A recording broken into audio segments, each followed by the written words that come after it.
La codificación. El proceso de conformación de los estados nacionales europeos que tienen en la unidad de los reinos de España su primera gran concreción política a fines del siglo XV, 1492, ostenta, como es natural, una influencia decisiva en el plano del derecho y, en consecuencia, en el tema que aquí interesa. En la concepción filosófico-política, entonces dominante, la unidad de los estados requería, en lo posible, de una religión, una lengua, una administración pública y, de modo especial, un único ordenamiento jurídico dotado de una sistematización, completitud y claridad definitivamente crecientes. Ha llegado, pues, la hora de la racionalización del derecho, lo que supone una teoría y una práctica jurídicas, que a la vez haga honor a lo que algo más tarde en el plano político constitucional se conocerá como teoría de la división de los poderes. En ese horizonte, la dinámica codificadora, que probablemente principia con el pretencioso pero al mismo tiempo ingenuo Código prusiano de fin del siglo XVIII, adquiere definitiva consagración con el Código francés de 1804, más tarde denominado Code Napoleón. Según expresa Zuleta Puseiro, como pieza fundamental de la teoría jurídico-política del Iluminismo, la codificación está orientada a la formulación en lenguaje legislativo de la empresa de modificación revolucionaria de la sociedad. En efecto, si se une a lo recién descrito el reconocimiento de los derechos fundamentales de las personas a través de la ya tantas veces citada Declaración de Derechos del Hombre y del Ciudadano de 1789, se advierte que se ha cerrado el círculo de la positivación de la totalidad de la vida jurídica y a la vez se comprende con facilidad el ya mencionado éxtasis hegeliano ante la Revolución Francesa. Ahora bien, la referida racionalización del derecho, enseña Zuleta Puseiro, es obra de la escuela histórica alemana, la que se estructura sobre dos ejes: la historificación del concepto de derecho positivo y el método dogmático. En cuanto a lo primero, los conceptos acuñados por la cultura romana recibida serán obstaculizados y proyectados a un nuevo ámbito histórico, cobrando el carácter de categorías lógicas, universales, destinada por un lado a posibilitar la sistematización científica según los cánones de la nueva ciencia, y por otro lado a concretar la tarea política de unificar y homogeneizar la estructura del poder mediante el derecho. A su vez, en relación a lo segundo, escribe, favorecido por un clima preparado para la laicización del pensamiento jurídico, el individualismo de raíz hobbesiana, la duda cartesiana y jansenista, el protestantismo y el racionalismo filosófico. El Estado moderno está preparado hacia las últimas décadas del siglo XVIII para producir una profunda revolución pacífica y brutal.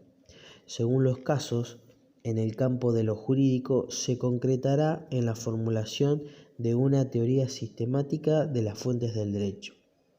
Como es obvio, la formulación de esta teoría no es ajena a la configuración de los siguientes factores recordados por Zuleta Puseiro: proyecto de autonomización del saber jurídico respecto del ámbito más general de la filosofía práctica, actitud de neutralidad frente al problema valorativo, adscripción dogmática al texto legal e identificación absoluta entre las nociones de ley y derecho. Sentado al presente marco teórico, la teoría de las fuentes del derecho no puede sino presentarse de manera asaz sencilla, ya que al reducirse la totalidad del derecho a la ley y quedar ésta circunscripta exclusivamente a lo que dicen los códigos, nada existe fuera de estos. Es pues en ese contexto donde adquiere plena significación la idea de Bournet, la que actúa como divisa del otro gran porte teórico a la racionalización del derecho. Junto a la escuela teórica, a saber, la escuela de la exégesis, no conozco el derecho civil, solo enseño el Código de Nápoles. Como señala Zuleta Poseiro, los primeros códigos apenas contenían indicaciones en materia de fuentes del derecho, en tanto que el código francés en absoluto. Este último, en efecto, parece contentarse con los categóricos términos del artículo 4 que entre nosotros Vélez Sarsfield reprodujo en el artículo 15 del anterior Código Civil, según el cual se prohíbe la denegación de justicia bajo el pretexto de silencio, oscuridad o insuficiencia de la ley. Dicha proposición está indicando que, en rigor, solo existen leyes, que éstas cubren la entera realidad jurídica y que son diáfanas, de modo que la posibilidad de no resolver una cuestión, el famoso y prudente non liquid de los romanos, es decir, el reconocimiento de que algo no está claro, está vedada en el derecho racional codificado. En este contexto, pues, no hay espacio para las costumbres, las cuales, paradigmáticamente en Francia, se hallaban asociadas al Ancien Régimen, del que la Revolución exigía un total apartamiento, y menos, como apunta Zuleta Poseiro, para el recurso a sospechas e inciertas instancias como los principios del derecho natural o los principios generales del derecho. En síntesis, bajo estos presupuestos, el derecho es la ley, por lo que la teoría de las fuentes del derecho de la codificación logra la unidad que la tradición del derecho común no podía proporcionar, ni tampoco aspiraba a ello. En efecto, para esta última concepción, la plural coexistencia de fuentes asistemáticamente dispuestas en la vía sociopolítica de la época, derecho consuetudinario, ius proprium positivo, principios generales del derecho, derecho romano, etc., no era objeto de cuestión y, más aún, hasta era visto como una riqueza que cabía atesorar.